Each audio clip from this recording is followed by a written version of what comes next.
In this video, I'm going to teach you how to pause and resume sequences in HubSpot. To do that, first head over right here into your HubSpot and proceed to click on Sales. And from this, click on Sequences. So click on this and just wait for this to actually load. Once you're in there, you can create a sequence. So click on Create Sequence right here. You can start from templates as well as from scratch and use AI. Let me head over and create my sequence. So for this, head over and then save this.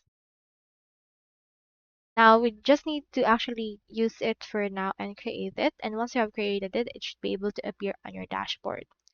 Once you're on your dashboard, you can head over and see the actual sequence itself. Now under this, head over and then click on Actions. You can see this option to pause and resume. So head over and then choose the pause or resume option, whatever you want to do for this particular sequence. So that's all there is today. And if you have any questions, comment them down. And if you haven't subscribed to HubSpot yet, make sure to use your affiliate links given in the video description. Thanks for watching, and I will see you in my next video.